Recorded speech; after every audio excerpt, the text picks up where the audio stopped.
Bismillahirrahmanirrahim. Assalamualaikum warahmatullahi wabarakatuh.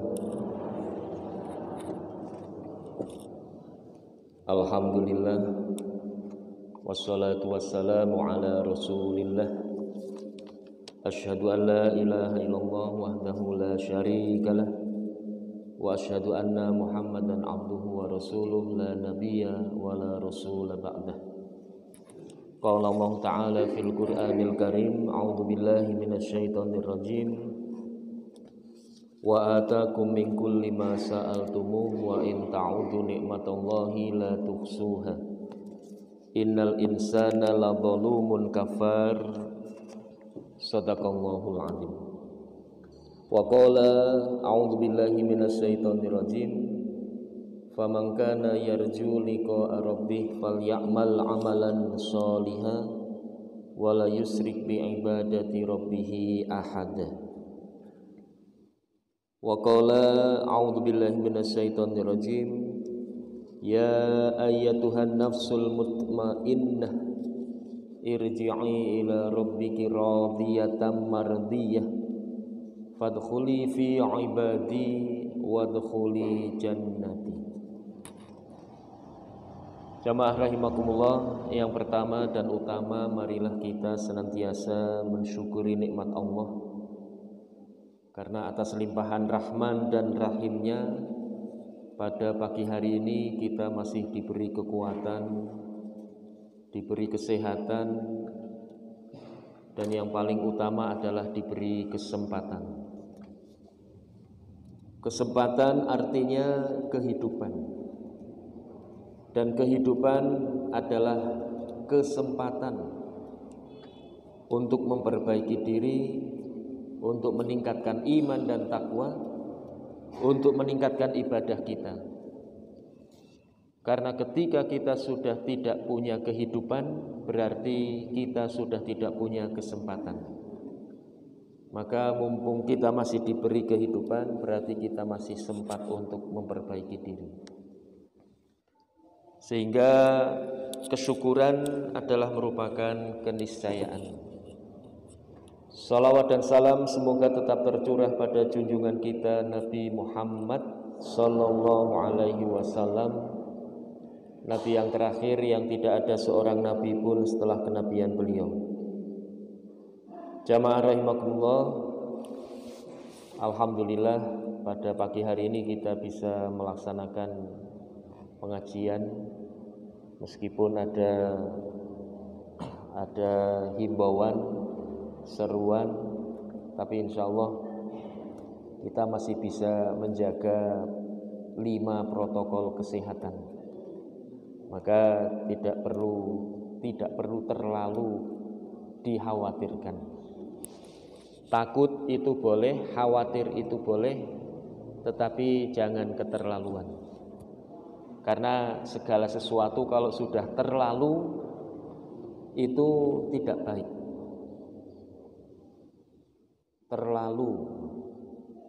Terlalu lapar itu boleh, tapi kalau terlalu lapar tidak boleh.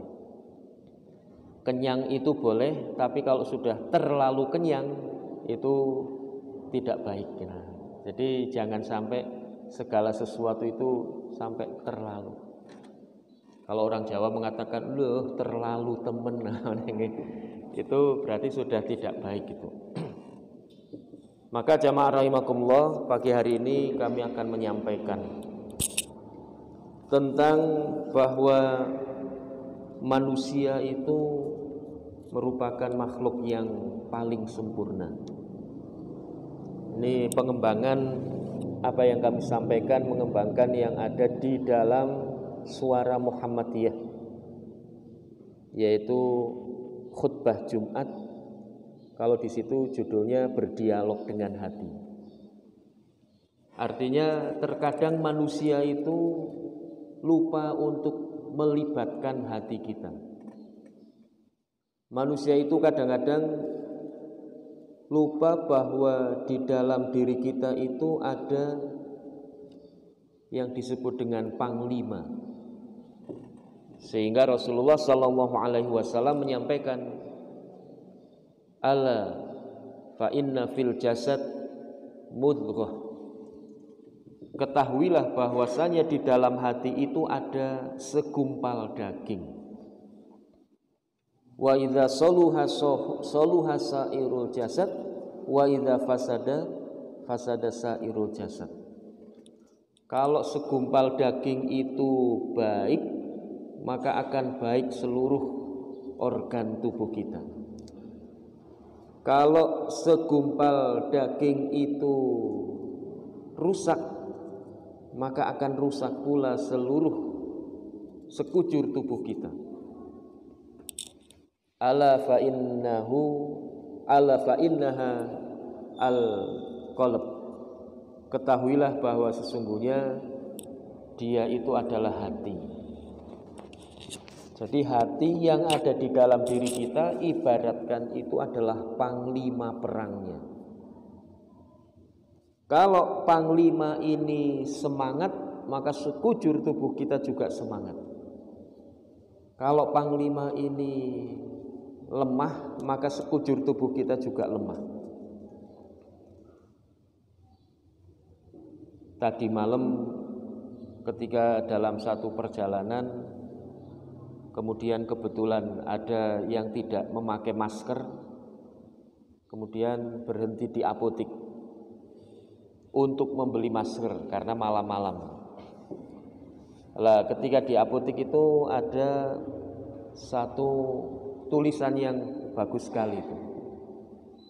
Jadi tulisannya itu adalah ketahuilah bahwa hati yang gembira adalah obat yang sebenar-benarnya. Jadi apotek penjual obat itu sendiri malah mengatakan hati gembira adalah obat yang sebenar-benarnya. Artinya obat itu memang bisa menyembuhkan, obat itu memang bisa memulihkan sakit kita, tetapi yang lebih utama lagi adalah hati yang gembira. Pernah suatu hari saya membaca satu tulisan, wallahu alam tulisan itu benar atau tidak, yaitu yang dilakukan satu percobaan atau eksperimen dari seorang dokter itu. Nah, dokter ini karena dia suka memberi obat, memberi nasihat kepada pasiennya, dokter ini suatu hari memberi beberapa kapsul itu. Dan ternyata kapsul ini tidak ada isinya. Artinya hanya vitamin saja. Kemudian ketika pasien ini ternyata sembuh, dokter ini baru memberitahu, wahai pasienku, ketahuilah bahwa sesungguhnya obat yang saya berikan kepada jenengan ini tidak ada isinya. Loh, kok saya bisa sembuh dari penyakitku? Karena yang menyembuhkan itu adalah hatimu. Loh, kok bisa? Iya, hatimu penuh dengan optimis, hatimu penuh dengan kebahagiaan dan kegembiraan, serta yang paling utama lagi adalah sugesti ya. Jadi sugesti, keyakinan hati akan sembuh. Nah, maka ketika kita memiliki penyakit atau memiliki apapun, itu harus punya sugesti dulu bahwa saya pasti bisa sembuh. Nek zaman riyen ibu-ibu ketika kula tasih alit niku nggih wonten Pak Mantri naminipun Pak Ngadiyo nggih wonten. Pak Ngadiyo itu kula paling wedes niku nggih. Terus Pak Ngadiyo niku nek diaturi teng dalem teng griya pasienipun kersa niku. Lah jarene wong kali beber lha nek krungu hondane Pak Ngadiyo bi ismeri ngoten nggih mboten. Itu saking sugestinya itu. Padahal Pak Ngadiyo dereng teng ngumahe, dereng mlebet, dereng nyuntik, dereng memberi obat. Agi krungu hondane bae pun mantun niku. Itu namanya sugesti itu. Nah, ini yang paling utama yang ingin kami sampaikan adalah bahwa di dalam hati, di dalam tubuh kita itu ada ada hati mudghah yang Rasulullah sendiri yang menyampaikan, kalau hati ini baik maka akan baik seluruh tubuh kita, kalau hati ini rusak maka juga akan rusak sekujur tubuh kita. Di samping itu jamaah rahimakumullah, ini juga berkaitan dengan niatan. Jadi niat. Kenapa? Karena agama Islam, agama wahyu yang diturunkan oleh Allah Subhanahu wa ta'ala kepada umat manusia, dan sudah paling sempurna ketika wahyu itu diberikan kepada Nabi kita Muhammad sallallahu alaihi wasallam. Al-yauma akmaltu lakum dinakum wa atmamtu alaikum ni'mati wa raditu lakumul Islam madina. Pada hari ini aku sempurnakan, aku lengkapi agamamu sebagai agamamu, dan telah aku ridhoi Islam sebagai panutan atau agama. Jadi Islam yang sesungguhnya juga diturunkan dari mulai Nabi Adam, Nabi Nuh, Nabi Musa, Nabi Isa. Kemudian yang paling sempurna atau sudah disempurnakan wahyu itu adalah ketika kenabian Nabi Muhammad sallallahu alaihi wasallam. Jadi kalau umpamanya ditanya itu Nabi Musa agamanya apa, Nabi Isa agamanya apa, itu bukan Nabi Musa agamanya Yahudi, Nabi Isa agamanya Nasrani, itu bukan. Jadi dari Nabi Adam sampai Nabi Nuh, Nabi Ibrahim, Nabi Musa, Nabi Isa, semuanya itu beragama Islam. Hanya kemudian yang paling disempurnakan atau sudah sempurna itu adalah ketika kenabian Nabi Muhammad sallallahu alaihi wasallam. Lah jamaah rahimakumullah, jadi Islam agama yang sempurna itu agama ruhaniyah dan agama jasadiyah. Sama dengan makhluk yang paling sempurna yaitu manusia, itu juga terdiri dari dua unsur, unsur jasadi dan unsur ruhani. Karena Islam bukan hanya rohani, Islam bukan hanya batin, tetapi Islam juga ada unsur lahiriahnya. Tadi kami baca di dalam muqaddimah surat Al-Kahfi ayatnya 110. A'udzubillahi minasyaitonirrajim. Faman kana yarju liqa'a rabbih falyamal amalan sholihan. Barang siapa yang mempunyai keinginan atau barang siapa yang berharap bisa berjumpa dengan Allah, maka fal ya'mal amalan sholiha, maka dia harus beramal solih. Lah amal solih ini adalah unsur lahiriah. Contoh kata umpamanya ibadah mahdhah, ibadah ritual, sholat, haji, zakat, puasa, itu adalah amal solih yang merupakan perwujudan dari amal lahiriah. Sholat tidak boleh kita hanya batin saja, gitu. Batin, metekes, lenggah, terus ditakoni, "Yuk jenengan sek nopo?" "Kula sek salat." "Lho salat kok lenggah tok?" "Lah niku kula batin kok." Mboten niku. Jadi salat kok hanya batin.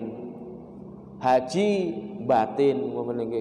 Batin merem ngalamun. Jenengan sek nopo niku? "Kula sek haji." Haji kok batin tok niku mboten. Salat ya ada rukuknya, ada takbiratul ihramnya, ada sujudnya. Ketika mengakhiri salat juga ada salam, tengok kanan dan tengok kiri. Itu unsur lahiriah. Kenapa? Karena jelas kita adalah manusia lahiriah juga. Kemudian yang kedua, unsur batiniyah, famangkana yarju liqa'a rabbih falyamal amalan sholiha. Lah unsur batiniyahnya apa? Wala yusrik bi ibadati rabbih ahada. Dan di dalam beribadah jangan mensekutukan Allah dengan sesuatu. Jadi kalau yang pertama tadi unsur lahiriah, yang kedua ini batiniyah. Di dalam beribadah jangan sampai kita mensekutukan. Ketika kita sholat sudah takbiratul ihram, sudah berdiri, sudah membaca Al-Fatihah, sudah ruku, i'tidal, sujud, duduk di antara dua sujud dan lain sebagainya. Lah di dalam gerakan-gerakan ini jangan sampai kita mensekutukan Allah Subhanahu wa ta'ala. Lah ini berarti unsur batiniyah. Kaitannya unsur batiniyah tentu saja adalah keikhlasan, ketulusan.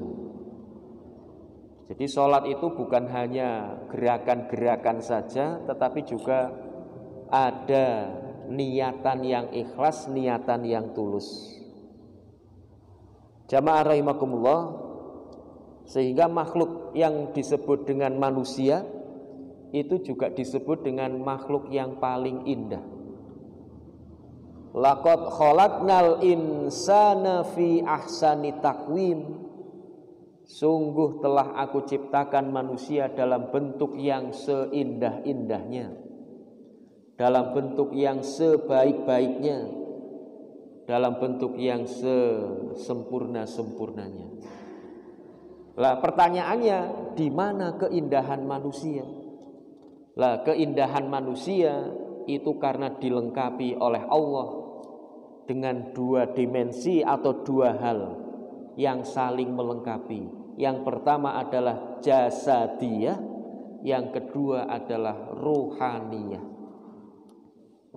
Manusia bukan hanya makhluk jasadiyah. Kalau manusia makhluk jasadiyah, berarti manusia hanya dipentingkan jasadnya. Dulu pernah ada tablik akbar di Masjid Darussalam, kalau tidak salah mengundang dari Yogyakarta Ustadz Didik Purwodarsono. Purwodarminto napa Darsono menika nggih? Ustadz Didik Purwodarsono. Jadi kalau manusia hanya mengandalkan jasadnya, mengandalkan penampilan atau fisiknya, manusia itu kalah dengan ayam. Ayam itu akhir kehidupannya itu sangat terhormat. Kenapa? Karena akhir kehidupan ayam masih bisa dihargai. Sekilo 30.000. Gimana nih? Lah kita ke akhir kehidupan kita, masya Allah, kayak nunggoni mawon wedhus. Gimana? Pun sedo pamane nggih niku kan cepet-cepet dikubur niku. Iki cepet-cepet dikuburake wae. Tidak kemudian menunggu besok lah eman-eman iki kepengin bareng ngoten mboten. Itu kalau akhir kehidupan kita hanya mengandalkan jasad, kalah kita dengan ayam.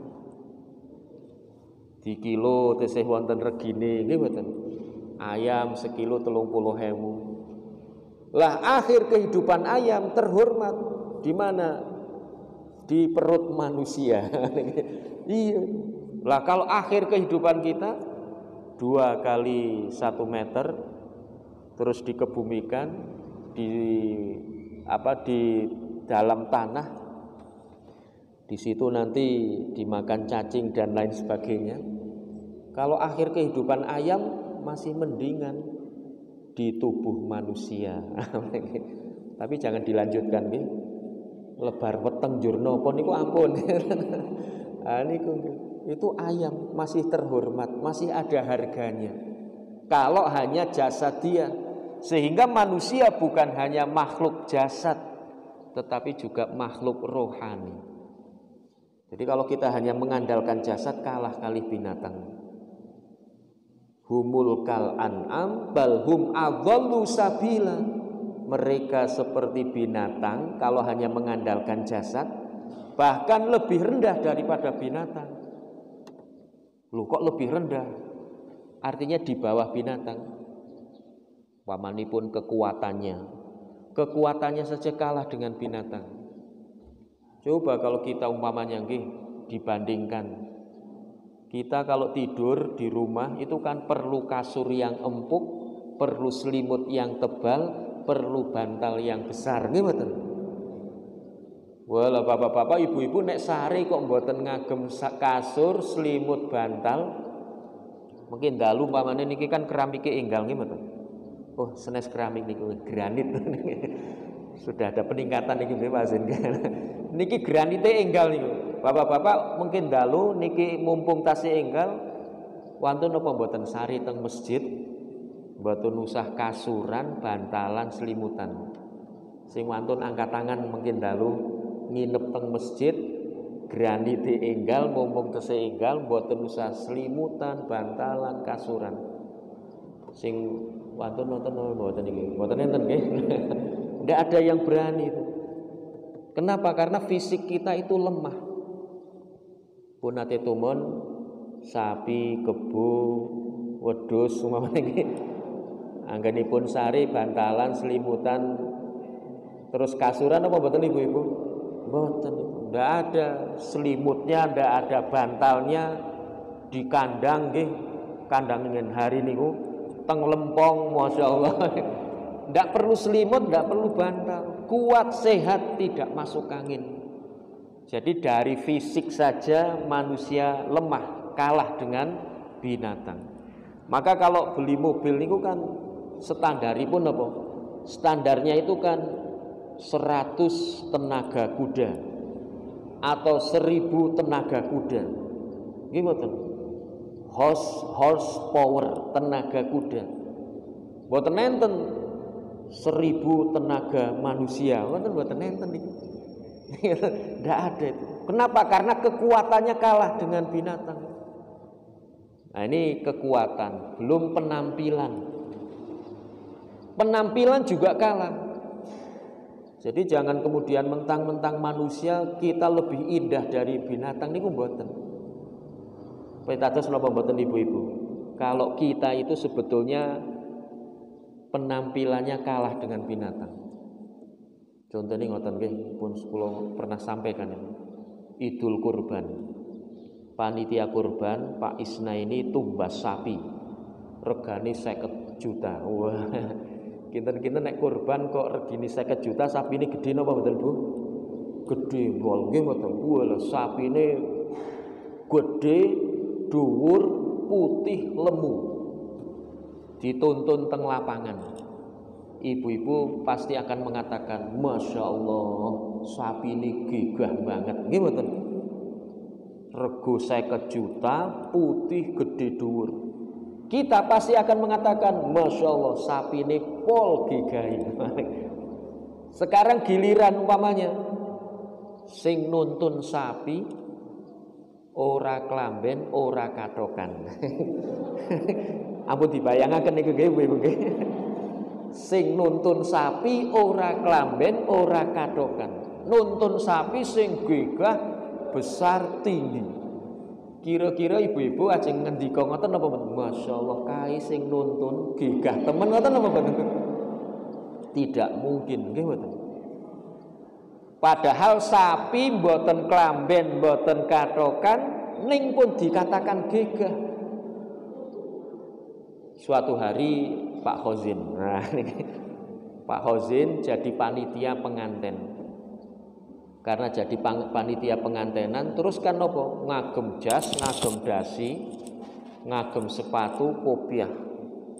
Lah, setelah macak gigah banget, keluar dari kamar, terus wonten mak depat teng ruang tamu. Walah, jebule bapakane gigah ngoten nggih. Nggih niku. Leres napa mboten niku? Senaosa pun mutu ning walah jebule nek dasinan tesih gigah. Artinya apa? Manusia untuk dikatakan gagah, untuk dikatakan bagus, ganteng, niku perlu berbusana. perlu ngagem jas, ngagem celana, ngagem dasi, sepaton kalih kopiah. Sapi dereng ngagem jas, ngagem dasi pun dikatakan gegah niku. Berarti kalah napa mboten menungso niku? Kalah niku. Supaya dikatakan ganteng, bagus, gagah, itu harus pakai baju dan celana. Lah siapa yang menyuruh pakai baju dan celana? Siapa yang menyuruh kita untuk menutup aurat? Hati kita, batin kita, ruhaniyah kita, yaitu rasa malu. Innal haya'a minal iman. Sesungguhnya rasa malu itu adalah bagian dari iman.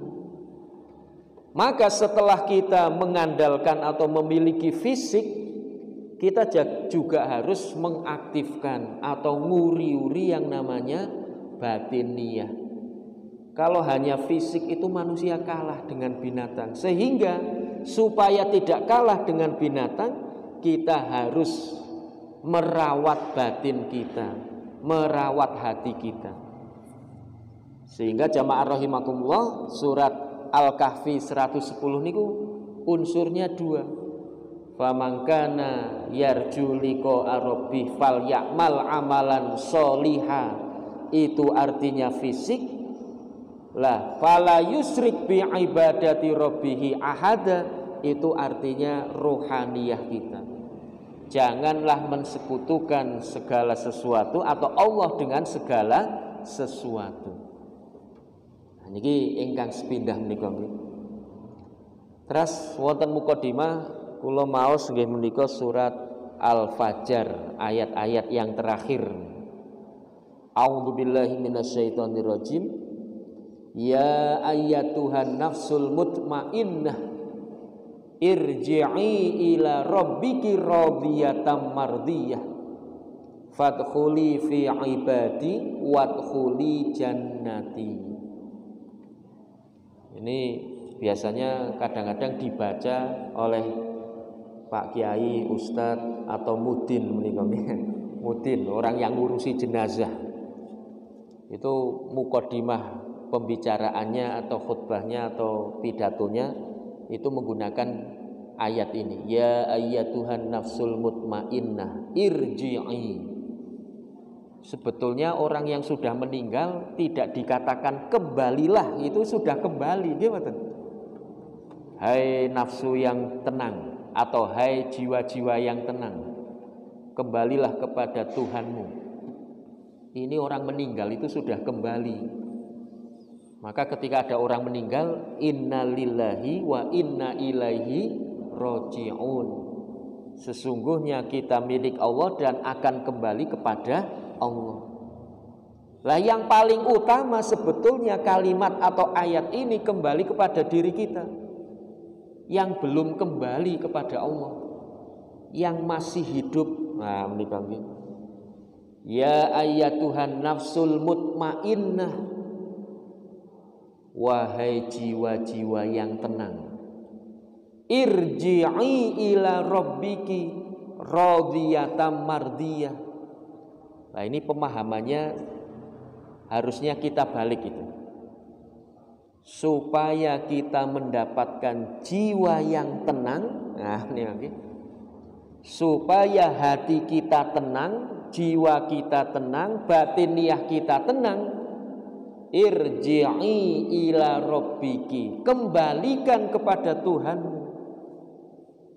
Jadi kalau kita ingin jiwa kita tenang, hidup kita tenang, jiwa kita tenang, tidak kemerungsung, tidak kemerungsungan. Tetangga kita punya radio kemerungsungan, kayak tuku radio tumbas. Tetangga kita punya sepeda motor kemerungsungan, kayak tuku Honda. Lah supaya kita tenang, hidup kita harus bagaimana? Irji'i ila rabbiki, kembalikan segala sesuatu itu kepada Tuhanmu. Radiyatan mardiyah, dengan penuh kerelaan. Jadi kita itu rela, hidup kita rela, amal kita rela, apapun kita relakan. Artinya orang yang rela, orang yang ikhlas, batinnya akan tenang. Irji'i ila rabbiki radhiyatam mardiyah. Ketika kalian rela, ketika kalian ikhlas, batinnya menjadi tenang, maka hidupnya akan selalu diridhoi oleh Allah Subhanahu wa ta'ala. Fadkhuli fi ibadi, masuklah ke dalam agamaku, ke dalam hamba-hambaku. Nah, ini berarti berkaitan lagi dengan lahiriah. Kalau yang tadi itu batiniyah, sekarang fadkhuli fi ibadi, masuklah ke dalam hamba-hambaku. Ketika kalian hidupnya rela, kemudian penuh dengan ketenangan, gimana? Maka kemudian menjadi hamba-hamba Allah. Lah ketika menjadi hamba-hamba Allah, kita akan masuk ke dalam surganya Allah. Ini kaitannya sebetulnya lebih banyak kepada orang yang masih hidup nih, bukan kepada orang yang meninggal. Jadi kalau orang yang meninggal sudah tidak usah dikatakan irji'i ila rabbiki, kembalilah kepada Tuhanmu. Sudah kembali. Kenapa? Karena sudah meninggal. Nah, kita ini sebetulnya yang lebih banyak untuk mengembalikan segala sesuatunya kepada Allah Subhanahu wa ta'ala. Kenapa? Kalau kita hanya kembali kepada manusia atau hanya menumpukan hidup kepada manusia, harapan kita hanya kepada manusia, itu akan mendapatkan banyak kekecewaan. Kita mengharapkan pujian dari orang lain, ternyata orang lain tidak memuji. Kecewa kita. Bahkan justru ketika dipuji kita harus hati-hati. Beberapa saat yang lalu kami menyampaikan belajarlah, biasanya ketika khutbah nikah kami, belajarlah dari 4 ekor unggas: ayam jago, burung puyuh, bebek, kemudian burung merpati. Nah, ini kita belajar dari binatang, perbinatangan.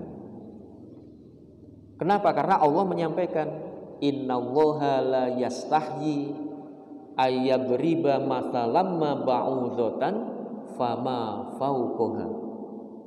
Allah sungguh-sungguh tidak akan malu meskipun hanya memberikan permisalan dengan seekor nyamuk. Nah, jadi Allah itu memberi permisalan juga dengan seekor nyamuk yang kecil. Saya ini kadang-kadang berpikir Allah memberikan misal dengan seekor nyamuk.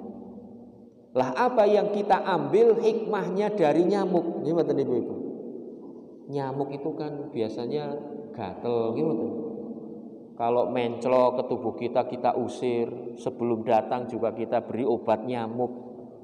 Apa ya pelajarannya dari seekor nyamuk? Lah beberapa saat yang lalu ketemu nih, saya justru malah dapatnya dari media sosial, dari anak-anak nih kami. Nyamuk. Apa pelajaran dari nyamuk? Anak-anak itu mengatakan, hati-hatilah dengan tepuk tangan, karena nyamuk mati karena tepuk tangan. Gimana Ibu-ibu? Hati-hati dengan tepuk tangan. Jadi ibu-ibu kalau artinya tepuk tangan itu kan biasanya memuji, gitu. Wah hebat, bagus, cerdas, ganteng, ditepuk tangan nih. Hati-hati dengan tepuk tangan.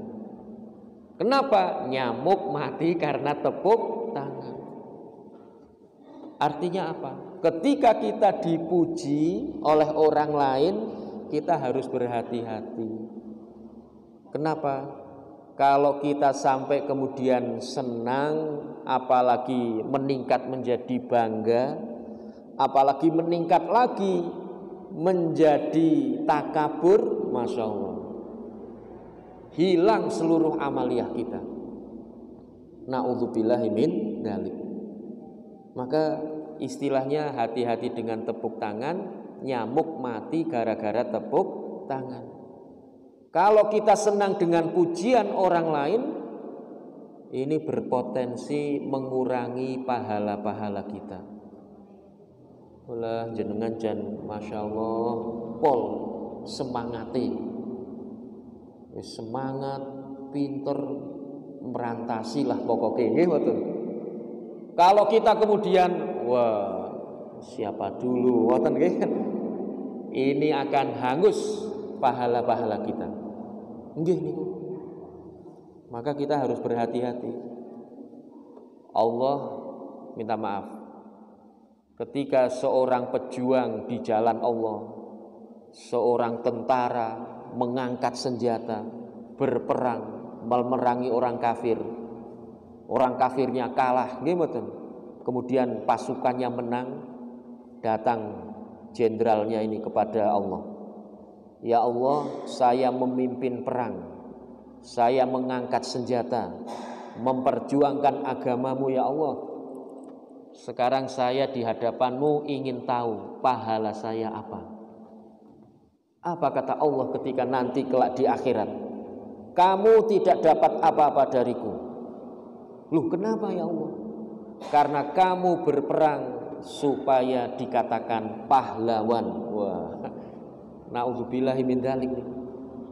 Jadi supaya dikatakan pahlawan, dan kamu sudah dikatakan pahlawan nasional, maka kamu tidak dapat apa-apa dariku. Padahal ada nggih di antara rakyat Indonesia yang ngurus supaya jadi pahlawan nasional, yang menuntut supaya jadi pahlawan. Ini hati-hati. Jadi pelajaran kita harus berhati-hati, menjaga hati ini pol sulit ini. Terus yang kedua, seorang yang menafkahkan hartanya di jalan Allah, bangun masjid, bangun jembatan, ada jalan dibangun ikut urunan PC gitu. Ada masjid mengganti dengan granit, kayak kurang PC ini ora, tasih yang tak udu PC. Kayak widangane wis ana ta napa dereng yang tak udu tahu tempe. Kayak tae pun nonton napa dereng yang tak udu tae. Wah, orang-orang yang berjihad atau menafkahkan hartanya ini, baik granit maupun PC maupun wedangan maupun apapun, nanti di akhirat datang kepada Allah. Ya Allah, mana pahala-pahalaku ketika di dunia? Saya wakaf granit, saya wakaf PC, saya wakaf tanah, saya wakaf apapun. Apa kata Allah? Kamu tidak dapat apapun. Loh kenapa ya Allah? Karena kamu menafkahkan harta supaya dikatakan jawad, orang yang murah hati, orang yang suka berderma, orang yang suka menafkahkan harta. Dan itu semuanya sudah kamu dapat di dunia, maka di akhirat kamu kosong, nol, bawang kodong, tidak dapat apa-apa. Masya Allah. Maka urusan hati ini menjadi panglima, memang harus kita kawal benar-benar. Jadi pahlawan tidak usah kita cari. Untuk dikatakan sebagai orang yang lomo juga harus kita hati-hati. Terus yang ketiga nopo niki yang ketiga seorang mu'alim dan seorang yang menuntut ilmu. Para kiai, para ustadz, para dai, khotib gimana? Ketika nanti datang kepada Allah, ya Allah, saya kalau Ahad Wage ngajar di Masjid Darussalam,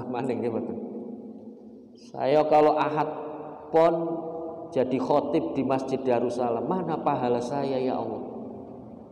Apa jawab Allah ketika itu? Kamu tidak dapat apa-apa dariku. Kenapa? Karena kamu mengajarkan ilmu hanya supaya dikatakan alim, supaya dikatakan ustadz, supaya dikatakan Pak Kyui. Wah, kita hati-hati nih. Pramila ngantos-antos. Bapak-bapak, ibu-ibu, ketika datang kepada Allah kelak, ya Allah, setiap Ahad pagi saya datang paling gasik teng Masjid Darussalam. Genjarane pundi ya Allah? Jenengan boten pikantuk. Lah ki napa? Amargi jenengan ngaji niku ming dikatakan supaya dikatakan Masya Allah kai ngalim temen saben Ahad pagi ngaji nggih mboten. Nggih, busap ngatun pamane. Ketika datang kepada Allah, ya Allah, pahala saya ngaji pundi? Mboten pikantuk busap ngatun. Amargi napa ya Allah kula kok mboten pangsal ganjaran? Amargi wau wekdal jenengan lewat di depannya Pak Mukhabir, terus Pak Mukhabir mengatakan, "Walah busap ngatun ngalim temen, ajeng ngaji Ahad pagi, jenengan pol senengi." Oh iya, sapandringin bojone Pak Sapnatun. Ah, niku mboten angsal ganjaran niku. Nggih, Bu Cipto nggih. Ketika ngajeng berangkat ngaji kepanggih kalih Pak Ridho di dalam kok senengen. Walah, ki Bu Cipto jan calon ahli surga. Saben Ahad pagi ngaji. Terus Bu Cipto kok seneng banget. Oh, sapandingin nggih mboten. Ketua RT kok. Ah, itu genjarane pun ilang niku. Masya Allah, ini menjaga hati niku pol anggenipun angel niku. Pramila napa? Ketika habis perang Badar niku nggih. Ketika habis niki jenenge pun jam 7 pojol niki. Padahal nembe mukadimah niki nggih ibu-ibu nggih. Ketika habis perang Badar, Rasulullah menyampaikan, jadi roja'na min jihadil asghar ila jihadil akbar. Kita kembali dari jihad yang kecil menuju jihad yang besar. Jihad yang sulit. Wa ma jihadul akbar ya Rasulullah. Loh, kita baru perang angkat senjata, tojos-tojosan, saling penggal, saling bunuh-membunuh. Itu katanya jihad kecil. Kembali ke jihad besar. Apa itu jihad besar? Wa huwa jihadul hawa. Menahan hawa. Itu disebut dengan jihad yang besar. Artinya apa? Hawa itu kan hati. Untuk meluruskan hati, untuk menjaga hati, untuk mengikhlaskan niat, itu ternyata lebih berat daripada mengangkat senjata berperang di jalan Allah. Bisa kita buktikan sendiri gimana? Ketika supaya kita tetap ikhlas, tetap menjaga niatan, itu sangat sulit sekali. Pramila jamaah rahimakumullah, banyak-banyaklah berdoa. Ya muqallibal qulub, sabit qulubana atau qalbi ala dinikal haq. Ya muqallibal qulub, sabit qulubana ala dinikal haq. Wahai sang pembolak-balik hati, yang dimaksud Allah gimana? Ya Allah, tetapkanlah hati kami, tetapkanlah hati kaku di dalam agamamu yang benar sampai akhir hayat husnul khotimah. Mungkin itu yang bisa kami sampaikan. Punjulan 5 menit saking semangatnya. Arane nembe setengah 7 mawon jebule pun ajeng pun jam 7 langkung menika. Pramila nyuwun agungipun pangsami menawi wonten keleresan kula namung menyampaikan, menawi wonten kekeliruan teman-teman atas kebodohan kami di dalam menyampaikannya, maka mohon maaf yang sebesar-besarnya. Nastaghfirullah li wa lakum. Assalamualaikum warahmatullahi wabarakatuh.